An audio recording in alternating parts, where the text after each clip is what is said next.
Namaste everyone. Let's continue Ekanki Deepdan written by Dr. Ram Kumar Verma. This is part 5th video. This is part 5 video of Deepdan.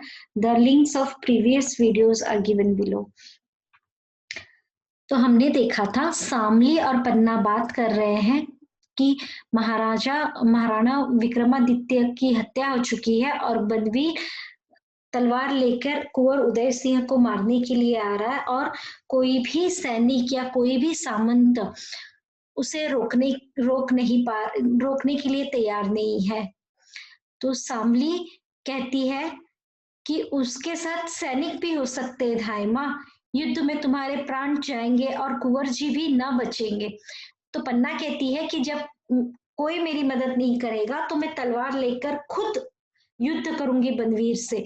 तो शामली कहती है कि उसके साथ सैनिक भी होंगे और अगर आपने युद्ध किया तो तुम्हारे प्राण नहीं बचेंगे और तुम्हारे प्राण नहीं बचे तो कुंवर जी कहाँ से बचेंगे, वो भी तो मर जाएंगे, उन्हें मार दिया जाएगा। तो फिर क्या करूं शामली, पन्ना कहती है। घुटने टेक कर कुंवर की जीवन भिक्षा मांगूंगी, बनवीर मनुष्य है, उसके मन में कुछ तो दया होगी। तो पन्ना जो राजपुतानी है वो कहती है कि मैं कुंवर के लिए, उनकी जीवन के लिए उस अपने घुटने टेक दूंगी और उससे दया मांगूंगी कि जीवन रक्षा दे दो करके। शामली, राजा की हत्या करने के बाद दासी पुत्र मनुष्य है, वह जंगली पशु से भी गया बीता है। शामली बुद्धिमान है, दासी है, अंतपुर की परिचारिका सेविका। तो वो कहती है कि एक तो उसने राजा की हत्या कर दी है बनवीर ने, तो क्या अब वो दासी पुत्र मनुष्य रह गया? नहीं, वो तो जंगली पशु से भी, वाइल्ड एनिमल से भी गया बीता गया है और बुरा है उनसे भी। तो फिर मेरे कुंवर कैसे बचेंगे मेरे कुंवर? उसका उपाय मैं क्या बताऊं धायमा? शामली कहती है कि मैं कैसे बताऊं, मैं तो महल की एक परिचारिका हूँ, एक सेविका सी हूँ, मैं एक सेविका हूँ, मैं क्या जानूं कि कैसे बचाओ। पर इतना कहे जाती हूँ कि वह क्रूर और अत्याचारी बनवीर आता ही होगा, पर बस वो आने वाला है इतना मुझे पता है। सर्प सांप की तरह उसकी भी दो जीभें हैं, जैसे सांप को देखोगे तो स्प्लिट टंग रहता है, उसका दो जीभ है, तो इस तरह उसकी भी दो जीभें हैं जो एक रक्त से नहीं बुझेगी, मतलब एक खून, महाराणा विक्रमादित्य का खून किया है तो एक खून से उसकी प्यास नहीं बुझेगी, उसे दूसरा रक्त भी चाहिए। दूसरा रक्त मतलब उदय सिंह का रक्त भी चाहिए, उसका भी खून करना चाहता है वो। और वह कुंवर का, तुम कुछ बोल नहीं रही हो धायमा, तुम कुछ नहीं बोल रही हो, आंखें बंद कर क्या सोच रही हो, कुछ तो करो। पन्ना कहती है, भगवती तुलजा का ध्यान कर रही हूँ कि मुझे शक्ति दे कि मैं कुंवर की रक्षा कैसे करूं, मैं की रक्षा कर सकूं, इतनी शक्ति मुझे दे। शामली, इस समय कुंवर की रक्षा शक्ति से नहीं हो सकेगी। शक्ति मतलब, शामली कहती है कि अभी कुंवर की रक्षा शक्ति से, पावर से नहीं हो सकेगी। कोई युक्ति, युक्ति मतलब कोई तरकीब, कोई प्लान, कोई युक्ति ही काम दे सकती है। चौंक कर, कौन आ रहा है? पन्ना जोर से, दरवाजे पर कौन है? मतलब दोनों बात कर रहे और अचानक से किसी के आने का आहट सुनाई दे रहा है। कौन आया है? कीरत बारी। कीरत बारी कौन है? हमने देखा है कीरत बारी, बारी मतलब कर्मचारी, यू कैन से एम्प्लॉय। कीरत बारी जो झूठे पत्तल उठाता है राजमहल के, उसे, उसका नाम है कीरत बारी। कैसा है? देशभक्त है और अपनी मातृभूमि के लिए कुछ करना चाहता है, अच्छा है, कर्तव्यनिष्ठ है, साहसी है और वफादार है। कीरत, अन्नदाता, कीरत बारी हो, धाय माँ के चरण लागो। तो जैसे वो एक कर्मचारी है, झूठे पत्तल उठाने वाले, तो उनकी भाषा कैसे रहती है, उस भाषा में वो कहता है कि कौन है। जब धायमा ने पूछा कौन है, तो उसने कहा कि मैं कीरत बारी हूँ, अन्नदाता, माय बाप, माय लॉर्ड, मैं आपके चरण लागू, मतलब प्रणाम करता हूँ। पन्ना, कीरत तुम हो, आ गए, बाहर तो कोई नहीं है। तो पन्ना कहती है कि तुम हो, आ गए, बाहर कोई नहीं है ना। अन्नदाता, बाहर सिपाहियों का डेरा लग रहा है, मतलब बहुत सारे सिपाही हैं। जान नहीं पड़ता अन्नदाता को आधी रात को जे का हो रहा है, जे का हो रहा है, ये क्या हो रहा है, मतलब समझ में नहीं आ रहा है। आधी रात को इतने सारे सिपाही, क्या हो रहा है। मतलब कीरत रोज आता था महल से जूठे पत्तल खाने के बाद रात को सफाई करने के लिए, ले जाने के लिए। तो वो पूछ रहा है कि पता नहीं आज क्या हो रहा है, पेड़ में किसी का भी पैसारा नहीं हो पाता। पैसारा मतलब एंट्री, महल में किसी की भी एंट्री ऐसे तो नहीं हो पाती। मैं तो बाहरी हूँ, मतलब बाहर इतने सारे सिपाही है, सैनिक खड़े हैं कि किसी को भी अंदर नहीं आने दिया जा रहा है। पर मैं तो एक बारी हूँ, एक कर्मचारी हूँ, और वो भी कौन सा कर्मचारी, छोटा सा जूठे पत्तल उठाने वाला। तो इससे कोई कुछ बोला नहीं, इसलिए मुझे किसी ने रोका नहीं। पन्ना पूछती है, तो तुम बेखटके चले आए, बेखटके बिना रुकावट के चले आए। मैं तो जूठी पत्तल उठाता हूँ, कोई मालमत्ता, मालमत्ता पैसा वैसा और ऐसी बड़ी चीजें, प्रीशियस थिंग्स, कोई मालमत्ता तो मेरे पास है ही नहीं। टोकरी है और उसमें पत्ते हैं, मेरे पास कौन सा पैसा वैसा है कि मेरे को कोई रोकेगा। मेरे पास एक टोकरी है और उसमें पत्ते हैं। कुंवर जी ने ब्यारू कर ली, धायमा मैं जूठन पालू। कुंवर जी ने खाना खा लिया, रात का भोजन कर लिया उन्होंने, तो क्या धायमा में जूठन पालू। जूठन पालू मतलब जूठे पत्ते, जो बचा खुचा जो भी है खाना, और जो भी पत्ते बचे हैं, प्लेट जो है, क्या वो मैं खा लूं, वो मैं पालू। पालू मतलब मैं क्या ले लूं। पन्ना, नहीं, मतलब कुंवर जी ने ब्यारू नहीं किए, मतलब उन्होंने अभी रात का भोजन, संध्या समय का भोजन नहीं किया है। कीरत, कुंवर जी जुग जुग जिए धाय माँ। अब यहाँ से हमें समझ में आता है कि कीरत की कुंवर जी के बारे में क्या सोच है।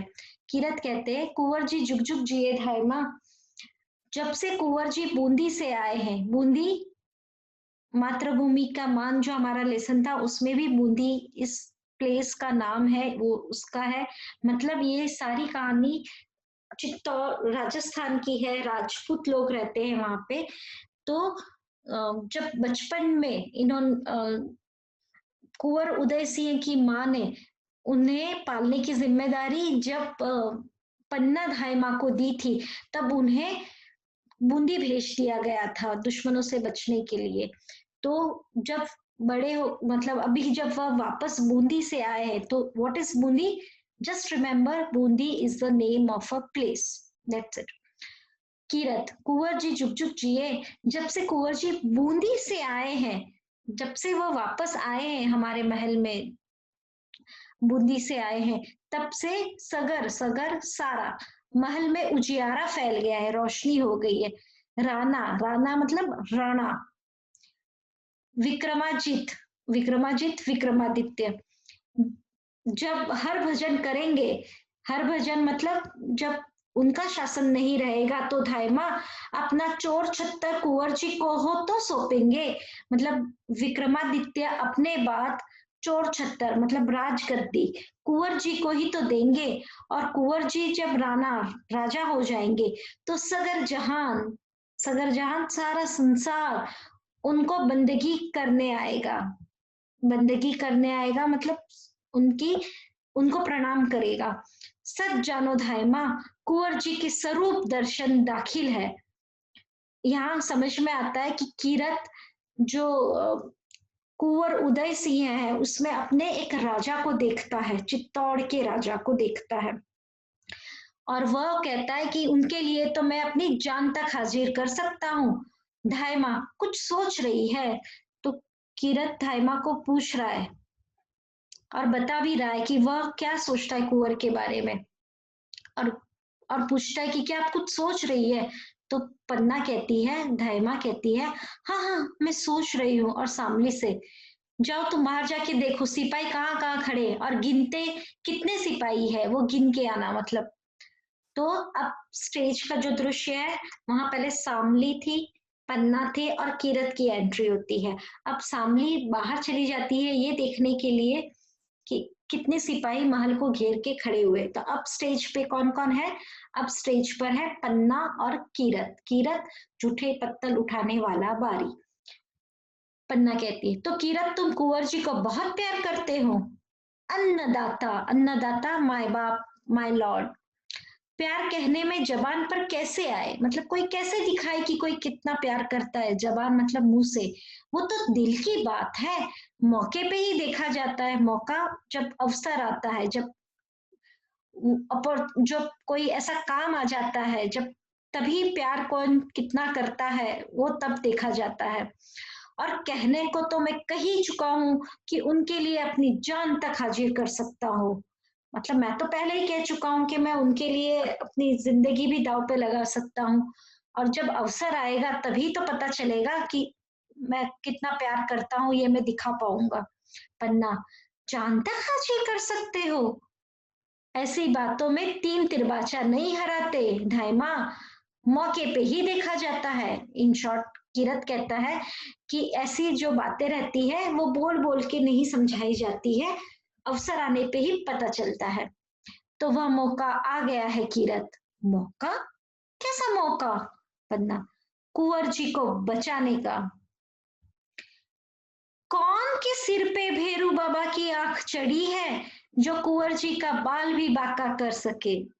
मतलब कीरत कहता है, किसके सिर पे, किसके फेस पे भेरू बाबा? भगवान शंकर।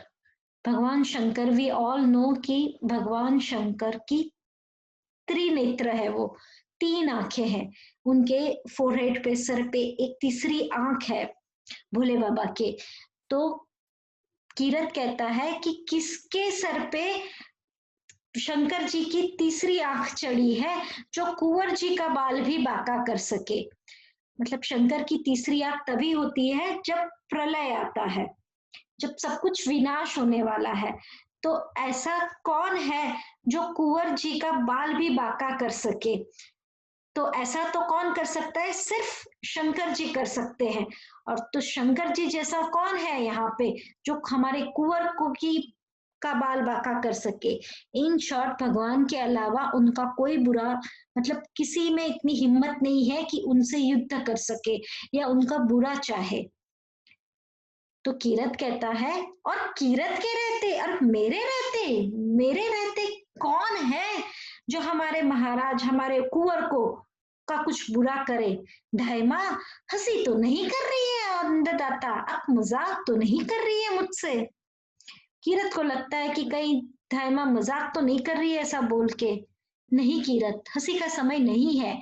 कुंवर जी के प्राण संकट में है, उनकी जान खतरे में है। कौन है जिसने सूरज पे धूल उछली उछाली है? ऐसा कौन है जो सूरज, मतलब सन के सामने धूल फेंकने वाला, मतलब उसकी नजर में चित्तौड़ और उसके राजा और उसका कुंवर वो बहुत ग्रेट है कीरत की नजर में। तो ऐसा कौन है जो सन के सामने, सूरज के सामने धूल फेंके? पन्ना, बनवीर।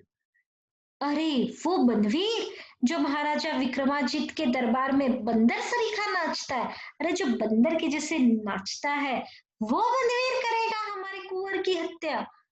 बहुत बातों का समय नहीं है कीरत, बोलो कुंवर जी को बचाओगी कि नहीं? तो कीरत कहता है, तो मैं तलवार ले आऊं, जाके मैं लड़ाई करता हूँ, मैं युद्ध करता हूँ, मैं ले आऊं। तलवार लाने का समय नहीं है, इस समय लड़ने से काम नहीं चलेगा, एक तरकीब करनी होगी। पन्ना कहती है, एक तरकीब करनी होगी, उपाय, प्लान। हुकुम दे अन्नदाता, ऑर्डर, ऑर्डर करो। भवानी तुलजा ने मेरे मन में सब उपाय सुझा दिए। माँ भवानी ने मुझे कुछ उपाय, कुछ तरीके बता दिए हैं। हाँ, ध्यान तो कर रही थी आंख मूंद के। हाँ मतलब भगवान का नाम तो आप जाप तो कर रही थी आंखें बंद करके। तो भवानी ने क्या हुक्म किया है उसे मानोगे? मतलब जो मेरा भवानी ने हुक्म किया है, माँ, माँ दुर्गा ने जो, माँ भवानी ने जो हुक्म किया है तुम उसे मानोगे? अन्नदाता सिर माथे, सिर पे रख के मानूंगा आपकी बात, सिर चढ़ा के मानूंगा, मतलब सच में मानूंगा। अच्छा तो सुनो, तुम बारी हो, बारी साफ करने वाला, एक बारी कर्मचारी हो तुम। तुम्हें बाहर जाने से कोई नहीं रोकेगा।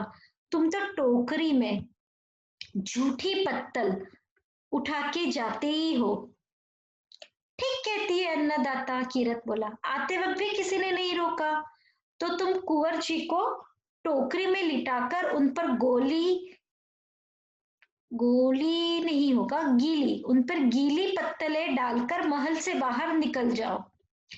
तो पन्ना कहती है कि तुम कुंवर जी को अपने टोकरी में लिटा दो और उन पर पत्तलें डालकर बाहर निकल जाओ। मतलब इन शॉर्ट कुंवर उदय सिंह जो सो रहे हैं उनको टोकरी में सुलाओ, उनके ऊपर पत्तलें डालो झूठी, और फिर मतलब पत्तलों से उनको कवर कर दो, और फिर मैं झूठी पत्तल लेके जा रहा हूँ ऐसा बता के तुम महल से निकल जाओ। कीरत, वाह, अन्नदाता ने खूब सोचा, बहुत अच्छा सोचा।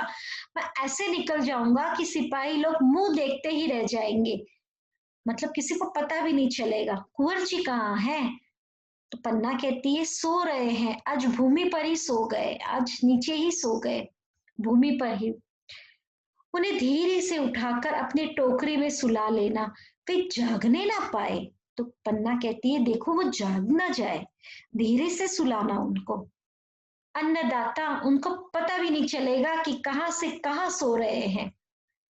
तो पन्ना कहती है गहरी सांस लेकर, चित्तौड़ का राजकुमार पत्तल ओढ़ के सोएगा। मतलब चित्तौड़ का राजकुमार है देखो आज, और आज पत्तल ओढ़ के सो रहा है। कौन जानता था, मतलब क्या दिन देखने पड़ रहे, कैसी किस्मत है कि आज इतने बड़े चित्तौड़ का जो राजकुमार है, जो प्रिंस है, उसको पत्तल ओढ़ के टोकरी में सुला के हमको भगाना पड़ रहा है। कीरत, ये सब भाग की बात है, भाग्य, किस्मत की बात है। आज पत्तल ओढ़ के सोएंगे, कल साल दुशाला ओढ़ेंगे। तो वो बहुत पॉजिटिव है कीरत, वो बोल रहा है कि आज पत्तल ओढ़ के सोए हैं तो कल साल दुशाला, मतलब महंगी महंगे ब्लैंकेट्स, महंगी महंगी शॉल वगैरह ओढ़ के सोएंगे, मतलब अच्छे दिन भी आएंगे। पन्ना, तो तुम जाओ जल्दी करो। बहुत अच्छा अन्नदाता, कुंवर जी कहाँ है? मेरे कमरे में नीचे ही सो गए हैं। मतलब पन्ना कह रही है कि वो मेरे कमरे में नीचे भूमि पर ही सो गए हैं। तुम उन्हें उठा के तो ले जा सकोगे ना, तुम उठा तो पाओगे। हाँ अन्नदाता, अगर हुक्म दे तो बनवीर तक को सिर पे उठा के ले आ सकता हूँ। कीरत बोलता है अरे आप हुक्म तो करो, मैं तो बनवीर को भी उठा लूं। पन्ना, ठीक है, तुम्हारी टोकरी तो काफी बड़ी है। अभी देखिए, बहुत अच्छे से जवाब मिलता है कीरत का। पन्ना आसान शब्दों में पूछती है कि टोकरी जिसमें तुमको लेके जाना है, छोटी टोकरी तो नहीं लाए हो, कुंवर जी उसमें समा जाएंगे।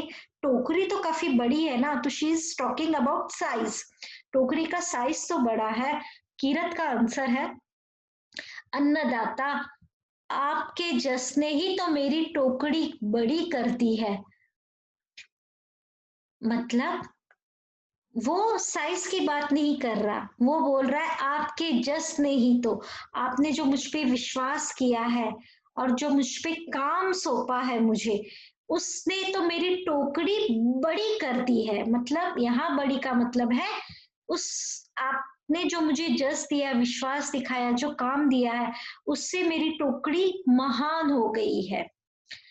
और उसके बाद फिर वो बोलता है सारे राजमहल की पत्तलें छोटी टोकरी में कैसे आ सकती। फिर वो बोलता है कि सारे राजमहल की पत्तल छोटी टोकरी, अब वो साइज की बात कर रहा है, छोटी टोकरी में कैसे आती। और आज तो क्योंकि उत्सव था तो बनवीर के साथ बहुत सामंतों ने भी, बहुत बड़े बड़े लोगों ने भी खाना खाया है, तो छोटी टोकरी में आज पत्ते आ नहीं सकते थे।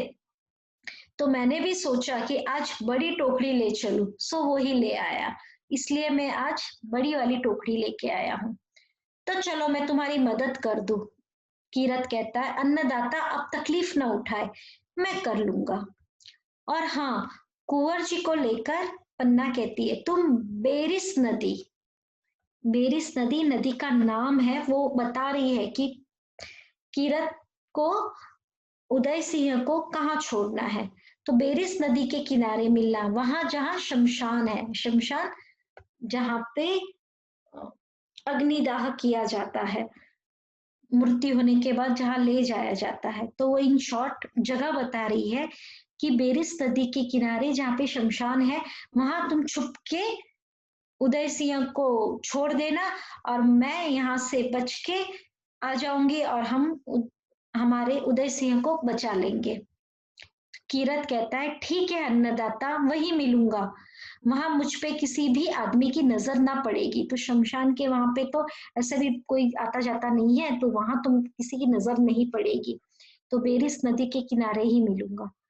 तो जाओ कीरत, आज तुम जैसे एक छोटे आदमी ने चित्तौड़ के मुकुट को संभाला है, एक तिनके ने राज सिंहासन को सहारा दिया है, तुम धन्य हो। तो पन्ना कहती है कि जैसे बड़े बड़े सैनिक, सामंत, रावल, बड़े बड़े लोग, वो आज चित्तौड़ को संभाल नहीं पा रहे।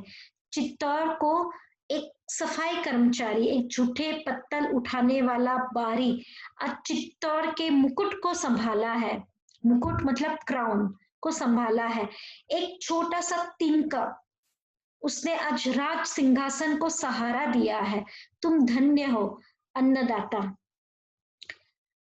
कीरत कहता है अन्नदाता, धन्य तो आप है कि मुझको आपने ऐसी सेवा करने का काम सौंपा, तो मैं चलूं। कीरत कहता है कि मैं चलूं तो फिर, और तभी शामली का प्रवेश होता है। अब हम देखेंगे हमारे नेक्स्ट वीडियो में कि किस तरह पन्ना उदय सिंह को बचा लेती है और बनवीर के आने पर क्या होता है। Bye bye.